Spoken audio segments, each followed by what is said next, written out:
On a du mal à l'imaginer aujourd'hui, mais pendant des siècles, une simple pincée de poivre ou un clou de girofle a suffi à redessiner la carte du monde. La quête des épices, c'était pas une simple histoire de cuisine. Non, c'était une force historique majeure, qui a bâti des empires, déclenché des guerres et qui a même posé les bases de notre économie mondiale. Alors allons-y, on va voir ensemble comment cette course aux trésors aromatiques a littéralement changé la face du monde. Et cette phrase, la table est bien un espace politique, elle prend tout son sens à cette époque. Faut bien s'imaginer que pendant des centaines d'années, ce qu'on avait dans son assiette, c'était bien plus qu'une question de goût. C'était un reflet direct de son pouvoir, de son statut. Manger un plat épicé, c'était une véritable déclaration politique, une façon de montrer qu'on était au sommet. C'est vraiment la question centrale de toute cette histoire. Comment une pincée de poivre a-t-elle pu bâtir un empire? On va voir que les épices étaient bien plus que des ingrédients. C'était, en quelque sorte, le pétrole de leur temps.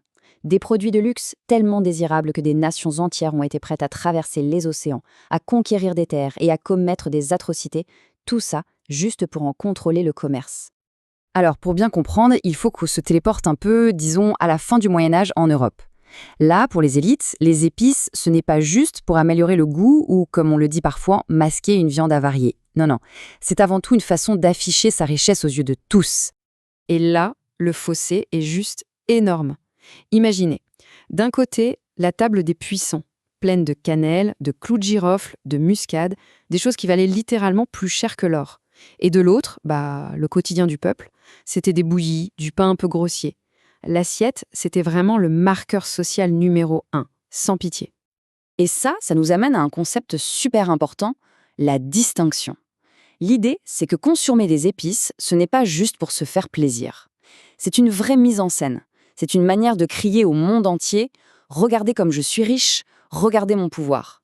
Je ne fais pas partie du commun des mortels. » C'est le symbole du statut par excellence.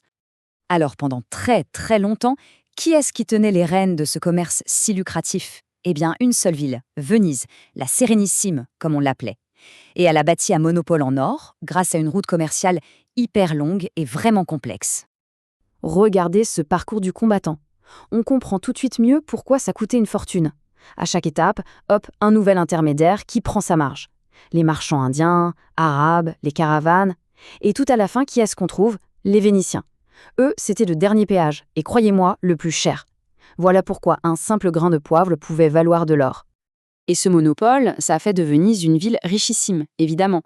Mais en même temps, ça a créé une frustration énorme chez les autres pays d'Europe. Tout le monde en avait marre de payer le prix fort à Venise. Et il n'avait plus qu'une seule idée en tête. Trouver un autre chemin. Contourner ce verrou vénitien pour aller chercher les épices directement à la source. Et voilà que le premier concurrent sérieux entre en jeu. La première grande rupture. Et elle vient d'un pays qu'on n'attendait pas forcément. Une petite nation avec des ambitions gigantesques, le Portugal. Ce qu'il faut bien voir, c'est que les Portugais n'ont rien laissé au hasard. C'était une stratégie méthodique. Pendant quasiment un siècle, ils ont longé la côte africaine, petit à petit, étape par étape, avec un seul et unique objectif. Du coup, quand Vasco de Gama arrive en Inde en 1498, ce n'est pas un coup de chance. Non, c'est le résultat final d'un plan national mûri pendant des décennies. Et cette petite phrase, elle dit tout. Elle révèle les deux moteurs de l'aventure portugaise. D'un côté, bien sûr, l'argent, les épices. Mais de l'autre, il y a aussi la religion. Cette idée de continuer la croisade, de trouver des alliés chrétiens, même à l'autre bout de la planète. À l'époque, le commerce et la foi, c'était vraiment les deux faces d'une même pièce. Alors attention, les Portugais ne sont pas arrivés en disant « s'il vous plaît, on pourrait avoir notre part du gâteau ». Pas du tout. Ils sont arrivés avec leurs canons. Ils avaient un avantage technologique majeur, la puissance de feu de leurs navires. Et ils s'en sont servis pour s'imposer par la violence, tout simplement. Ils ont bombardé des villes, coulé des bateaux, pour prendre le contrôle du commerce par la force. Et leur modèle d'empire est plutôt malin. Ils savent qu'ils ne sont pas très nombreux, donc ils ne vont pas essayer de conquérir des territoires immenses. Non, leur stratégie, c'est de prendre le contrôle de quelques points clés, de véritables verrous maritimes. En contrôlant Goa, Malacca et Ormuz, ils tiennent en fait toutes les autoroutes du commerce des épices. Et là, ce qui se passe est absolument sidérant. C'est un tournant majeur dans l'histoire économique. En seulement quelques années, les Portugais réussissent à détourner presque tout le commerce des épices vers leur propre route. Pour Venise, c'est la douche froide, un choc terrible. Imaginez, Leur monopole, qui tenait depuis des siècles, s'écroule comme un château de cartes, presque du jour au lendemain. Mais attention, l'histoire ne s'arrête pas là. L'hégémonie portugaise, elle, ne va pas durer. Parce qu'un nouveau concurrent, encore plus redoutable, entre en scène, avec un modèle complètement différent, plus moderne et beaucoup plus brutal. Un modèle qui ne dépend plus d'un roi, mais d'actionnaires. C'est l'arrivée de l'empire entreprise hollandais. Et quand on compare les deux, le contraste est juste frappant. D'un côté, on a l'empire portugais, un peu à l'ancienne, géré par l'État, un peu lourd, dirigé par des nobles. Et de l'autre, on a une machine de guerre économique. La fameuse Compagnie néerlandaise des Andes orientales, la VOC. Elle est plus souple, elle a beaucoup plus d'argent et elle n'a qu'un seul dieu, le profit. Juste pour donner une idée de leur puissance de frappe, 6,5 millions de florins. C'est leur capital de départ.